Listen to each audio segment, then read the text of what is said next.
Chicken. Good. Okay, we're going to be using algebra tiles to represent equations. These are examples of algebra tiles. Okay, and we're going to talk about what each of these tiles are supposed to represent numerically. So, when we're talking about these, the small red box we have here represents the value of what? Okay. So if we were to write it as a number, you can see the number is written right inside the box with our idea of 1. The white small box represents a negative value of 1.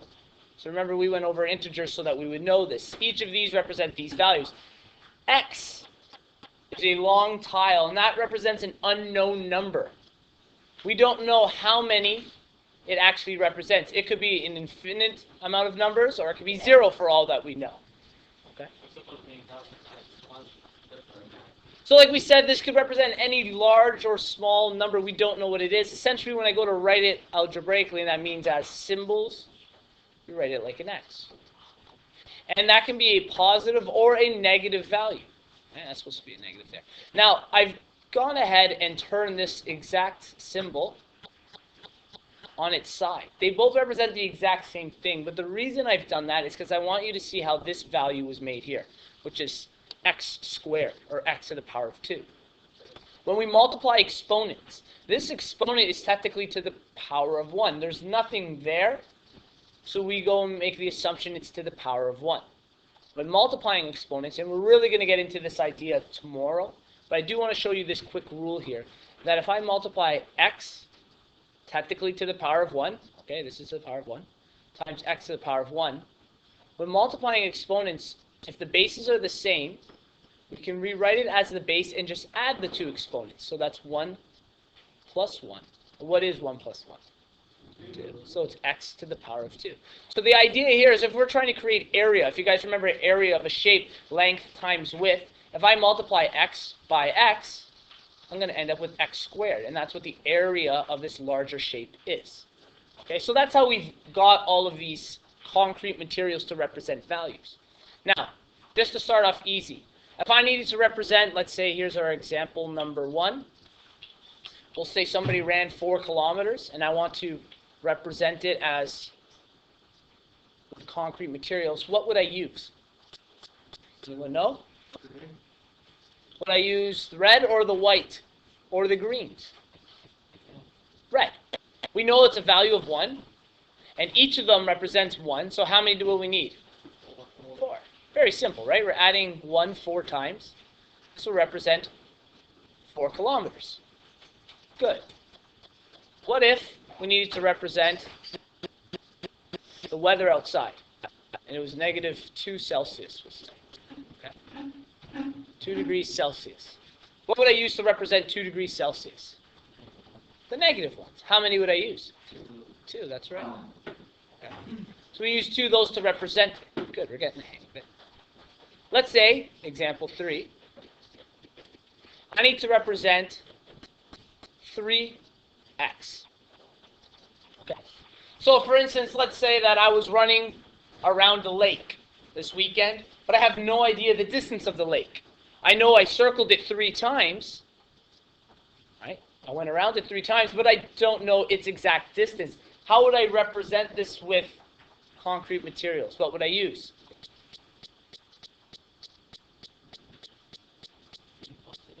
3 positive what? 1s? 1? Do we think we would use these? What would 3 of these represent? Well, I wrote them as exponents, so they're not exponents. 3 of these together just represent the value of 3, whether it's meters, kilometers. But remember, I don't know the distance of this lake. So I can't say that it's 3. I don't know if it's 3 meters, 3 centimeters, 3 kilometers. It could be a billion for all we know. Okay? I'm going to use something else that represents an unknown amount of numbers. Okay. Yes. This x here represents an unknown amount. So for instance, in our case, the distance around the lake is unknown. So I can use 1, 2, 3 of these x's to represent the value of 3x. And I could have used the one standing up and down too. It's just this exact same object turned on its side. Okay, whichever one we wanted to use. Let's say I decided to run backwards around that same lake. It took me a lot longer. Okay. But in this case, I ran around it backwards 4 times. So say we ran the other direction.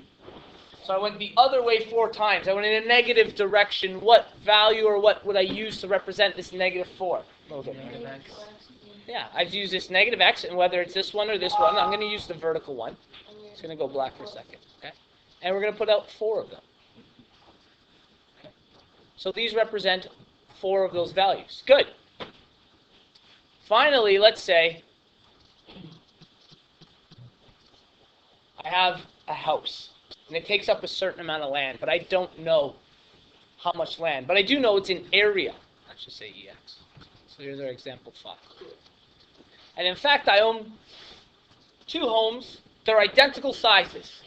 They're built side by side, and I need to know what the area is. Okay, so in other words, area is usually something that is squared, if you guys remember when we do area length times width. So I own 2 of these homes that are the exact same. They take up the exact same area, so I would say I own 2x squared. X squared being the area of each home.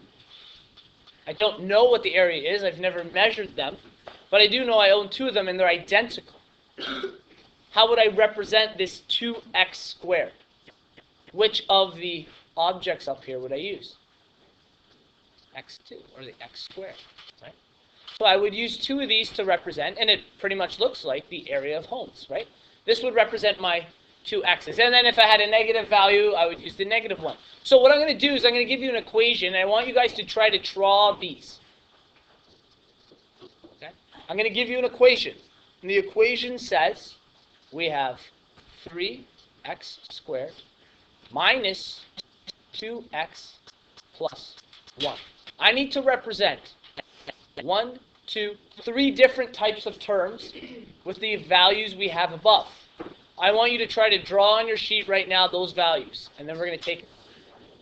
So we need to represent 3x squared, negative 2x, and positive 1. We have to remember what represents each of these. So for instance, these x squareds are represented by a box. A box itself represents x squared, and it's asking for how many of those? 3. So I need to draw 3 of these larger boxes. So that is 1, 2, 3. Okay? So I have 3 of those to represent the very first term. So I'll underline it in blue. Okay? And these all represent 3x squared. Okay? There are 3 of the x squareds. The next value I have is negative 2x. Well, the x,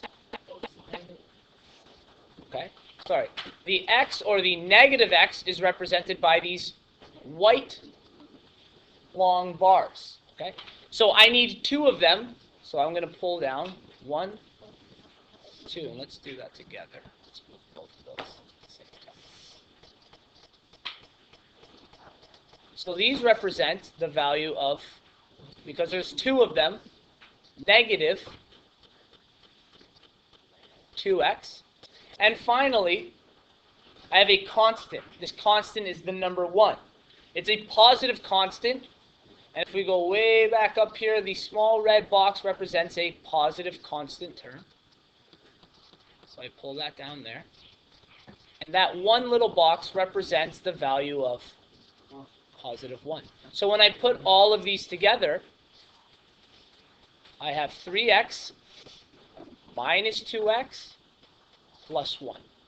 This is how I would represent them with concrete materials.